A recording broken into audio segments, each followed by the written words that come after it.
그리고 이제 뭐 어저께 그냥 바로 그냥 뉴스 출연해서 이거 바로 수정했는데 뉴스 출연했다가 바로 해소됐어요. 그냥 토요일 날 쳐들어갔다가 그다음에 그냥 딴 데로 그 이 바그너 있는 프리고진이라는 분이 그냥 망명하는 걸로 끝나는 걸로 그다음에 뭐 그 너무 허무하게 끝나는 것 같아서 이건 또 왜 무슨 일인가 이런 생각이 조금은 들었어요. 근데 이런 게 어떤 식으로 나비 효과가 있어서 임팩트를 미칠까라는 부분들은 한 번 정도 생각해 봐야 될 것 같아요. 어쨌든 이제 푸틴이 완전 제왕적인 위치라고 생각을 했는데 그게 아닐 수도 있다. 라는 부분이 지금 이제 걸리적거리기 시작을 한 거잖아요. 그래서 이게 시작이기 때문에 우크라이나 전쟁이 조금 잊혀지고 있었는데 조금 이제 수면 위로 올라올 수 있지 않을까? 그리고 이게 또 유럽이랑 뭔가 연결이 되는 거잖아요. 그래서 유럽 쪽이 조금 더 문제가 발생할 수 있지 않을까? 이런 생각도 약간 듭니다. 그래서 한 주 동안 보시면은 주가는 쭉 내렸어요. 그래서 러셀이 2.87% 내렸고, 그 다음에 나스닥이 1.12%, 1.28%. 그래서 그나마 제일 덜 내렸죠. 근데 뭐 다 고부고부 비슷비슷하게 있어요. 그리고 러셀만 많이 내렸어요. 그래서 러셀이 지난번에도 말씀드린 러셀이 내려가면 약간은 침체 우려랑 그 다음에 그 약간은 이제 그 경기가 안 좋은 상태인 거죠. 지금 미국 상태로 봤을 때도 중소형주들이 문제가 생긴다거나 이럴 가능성이 많으니까 자꾸 이제 러셀들이 빠지게 되는 상태가 되고 어떻게 보면 이제 러셀이 상승이 되면은 전반적으로 경기가 진짜 좋아지는 그런 모습이라고 볼 수 있는 거라서 일단 러셀이 다시 나빠지는 거가 약간 네거티브한 모습을 보인다라고 보시면 될 것 같아요. 경기 쪽에 있어서는. 그리고 이제 유럽에서 PMI가 계속적으로 이제 나오고 있는데 이 PMI가 나쁘게 나오는 게 이제 예상보다 부진하게 나오는 게 이게 좀 이슈가 되는 것 같아요. 예, 그러면서 점점 스태그플레이션이란 단어들이 뉴스에 보이기 시작을 해요. 그런 와중에 토요일 날 이제 러시아 롱병 바그너랑 바그너 그 부대 이름이죠. 바그너에 있는 그분이 이제 쳐들어가서 이제 뭐 거의 무슨 구테타 일어날 것 같이 확산이 되면서 실질적으로 뭔가 이거 뭔가 썸띵 해픈하지 않을까라고 막 해서 막 다들 난리였는데 밤 내내 그랬는데 결국 그냥 아침에 벨라루스로 그냥 망명하는 걸로 끝나는 모습으로 보여서 러셀 그 푸틴도 너무 쉽게 그냥 그 지명 수비한 거 풀고 뭐 그다음에 뭐 국방부 장관 뭐 내려오고 뭐 이러면서 그냥 흐지부지 끝나버리는 모습이어서 조금 뭔가 석연치 않은 그런 느낌입니다. 그리고 이제 수요일 날 같은 경우에 월요일 날 휴일이었잖아요. 그래서 수요일 날 같은 경우 파월 연설에서 계속 이제 2% 인플레이션 목표치를 계속적으로 강조를 하고 그리고 경제 데이터 바탕으로 해서 두 차례 금리 인상할 거라고 계속 하다 보니까 이제 전반적으로 금리는 여기처럼 이제 벌떡 상승을 했고요. 그 와중에 비트코인 같은 경우가 여기서부터 올라가기 시작을 했어요. 이게 지금 이제 비트코인이 이 주황색 요건데 여기서부터 이렇게 가다 이게 점프한 게 이게 파월이 비트코인도 그냥 이제 자산 중에 하나다 뭐 이런 식으로 자산군 중에 유지될 것 같다 이런 식의 발언 한 번 하면서 이제 나오고 그리고 그 전주 이제 블랙락이 또 ETF 현물 ETF 신고했다 그러고 레버리지 ETF도 신고했다 그러고 신청했다고 이제 승인은 아직 안 났지만 이런 것들이 나오면서 이제 비트코인이 굉장히 강세를 보이는 상태가 됐어요. 그러는 와중에서 보시면은 비트코인 올라가고 달러 올라가고 금 내려가고 이런 모습을 여기서 지금 보이고 있죠. 여기서는. 그리고 금리는 올라갔죠. 그래서 지금 현재 그 이런 와중에서 지수 내려간 건 여기 이제 테슬라 뭐 기술주들이 좀 약세가 됐어요. 그래서 나스닥이 이제 약세로 돌았는데 그래서 지금 이쪽에서 이제 이쪽은 약간 프라핏 테이킹 주식 쪽은 근데 이제 진짜 경기 쪽이랑 그다음에 금리 쪽 부분이 뭔가 변화가 있는지 안 변화가 있는지 지금은 솔직히 금리랑 매크로를 주식이 약간은 무시하기 시작을 했기 때문에 빠질 때나 오를 때나 그렇게 크게 매크로 영향으로 주식이 움직인다 특히 빅테크가 움직인다 라고 보기는 약간 어려워진 상황인 것 같아요. 그래서 결국은 이제 주식 쪽은 실적 봐야 되는 게 맞는 것 같고요. 그 다음에 나머지 전체가 이제 폭락할 거냐 안 폭락할 거냐 침체가 올 거냐 안 올 거냐는 주식시장으로는 판단하기 어렵다. 그러면 금리 쪽이랑 그 다음에 러셀 쪽 부분에 좀 포커스해서 봐야 되지 않을까라고 생각이 들어요. 그래서 이제 목요일 날은 이제 주택 판매 건수 잘 나왔어요. 예상보다 잘 나오고 예상 마이너스 0.7이었는데 0점이 났으니까 되게 잘 나왔죠. 거기다 경기 선행 지수 같은 경우 이제 더 상승하면서 발표되고 그러면서 이제 매수세가 약간 나와서 여기서는 약간 상승했죠. 나스닥이 약간 상승하면서 상승하는 모습을 여기서는 약간 보였어요. 그 다음에 이제 금요일 날 와가지고는 유럽에서 PMI 발표되면서 유럽 침체 우려가 확산되고 그러면서 미 달러가 강세가 돼요. 그래서 여기서 보시면 달러 지수가 확 오르잖아요. 예. 그린이 이제 달러 지수인데 그린 확 오르고 그 다음에 근데 여기서 골드가 또 확 올라요. 골드가 확 오르는 부분은 저번에 이제 콜릭스 방에서 제이님이랑 그런 얘기 했었잖아요. 그래서 이렇게 둘이 왜 올랐냐? 그러면은 결국은 금 오르는 거는 이거는 이제 스태그플레이션 되면서 인플레이션이 유지가 되는 상태로 침체가 된다고 하니까 돈이 갈 데가 없잖아요. 그러니까 이제 금 오를 수 있는 거고 그 와중에서 달러 같은 경우는 이제 안전자산으로 가야 되니까 달러 오를 수 있는 거고 이래서 이제 두 개가 같이 상승세를 보일 수도 있다라는 얘기를 했었어요. 그리고 그렇게밖에 지금 현재로서는 해석하기는 어렵죠. 뭐 금에 대한 특별한 수요가 있었다거나 이런 건 아직 아니니까요. 그래서 그렇게 보시면 되고 그리고 이러다 보니까 이제 주식은 좀 빠졌죠. 쭉 빠지면서 내려왔고 쭉 내리시면서 러셀이 제일 많이 밀렸고 이러면서 끝났어요. 그리고 지금 실제로 러시아가 뭐 어쨌든 끝나긴 끝났는데 그 러시아 문제가 어떤 식의 야기를 시킬지 그 다음에 우크라이나에서는 이제 좀 만만하게 보지 않을까 이런 생각도 들고 그러면서 이제 결국은 뭐 우크라이나 러시아 전쟁도 어느 정도 해결선을 찾던 뭔가가 좀 변화가 생기지 않을까 이런 생각도 듭니다.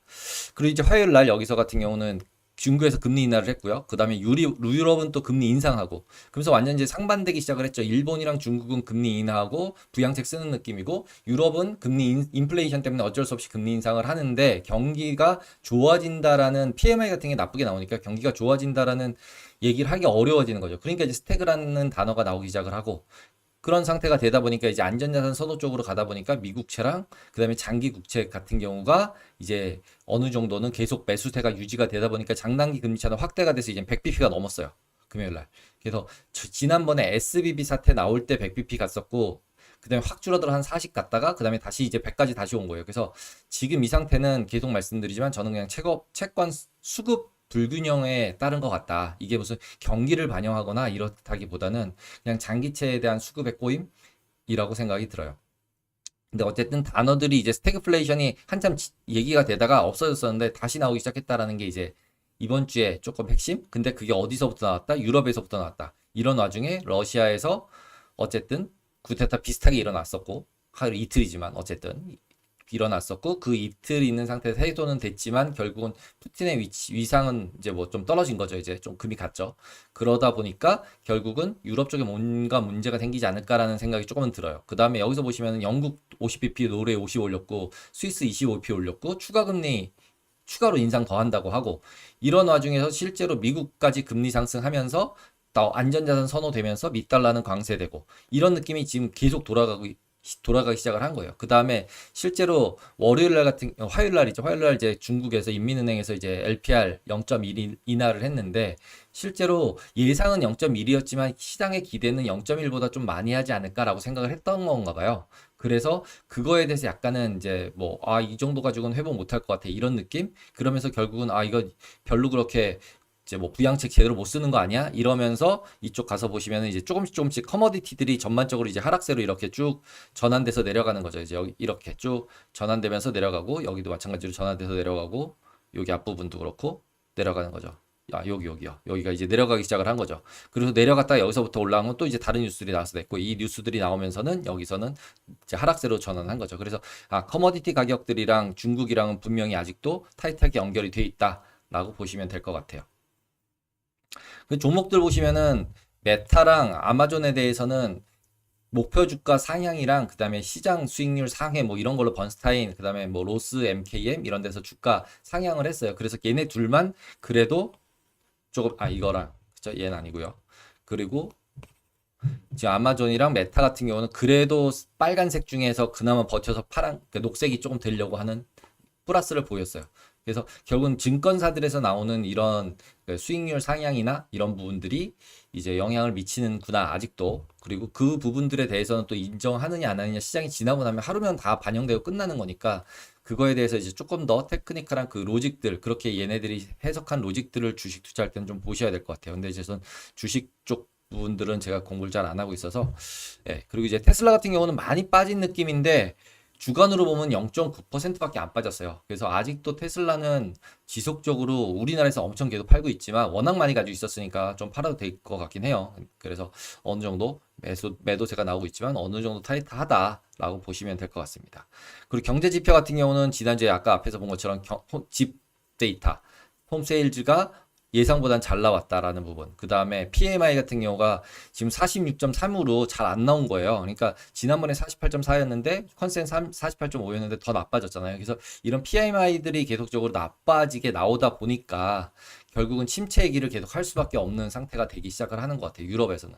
이 와중에서 결국은 또 금리 인상까지 해버리니까 이제 찝찝한 거죠. 거기다 이제 파월이 여기서도 얘기하고 이제 그 나머지 멤버들이 계속 나와서 파월도 여기서도 얘기했죠. 여기서도 얘기하고 이틀 동안 계속 이제 뭐 계속 자기는 데이터 보고서 금리 인상 계속 할 거다. 그리고 인플레이션을 싸우겠다고 얘기를 하니까 이슈들이 계속 발생을 하고 있는 거죠. 그래서 이제 이번 주는 데이터 경제 데이터로 보면은 이제 집값 데이터, 그 다음에 또 파월 스피치 들어가 있고요. 여기도 있고요.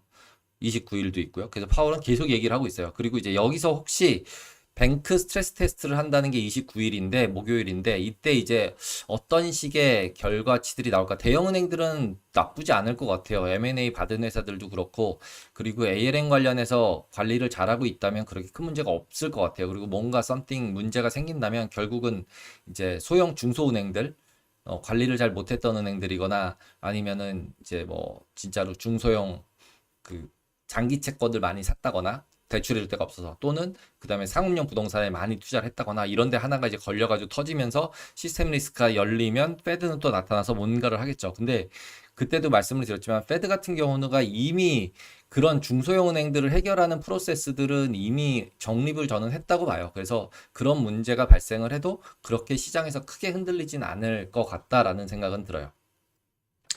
그에 반해서 이제 지금 데이터 가지고 계속 이제 금리 2번 인상하겠다고 하니까 그러니까 당연히 PC 금요일 날 나오는 PC 데이터랑 그 다음에 소비자 센티먼트 하고 여기서 이제 기대 인플레이션 나오거든요. 기대 인플레이션 나오니까 기대 인플레이션 어떻게 나오는지에 따라서 롱텀 금리가 바뀌어야 되니까 실질적으로 그 부분에서 영향을 좀 미칠 것 같아요. 그리고 우리나라는 이제 여기 수요일 날 마이크론 테크놀로지 발표, 나이키 이렇게 두 개가 있으니까 좀 주의해서 봐야 되지 않을까라고 생각이 듭니다.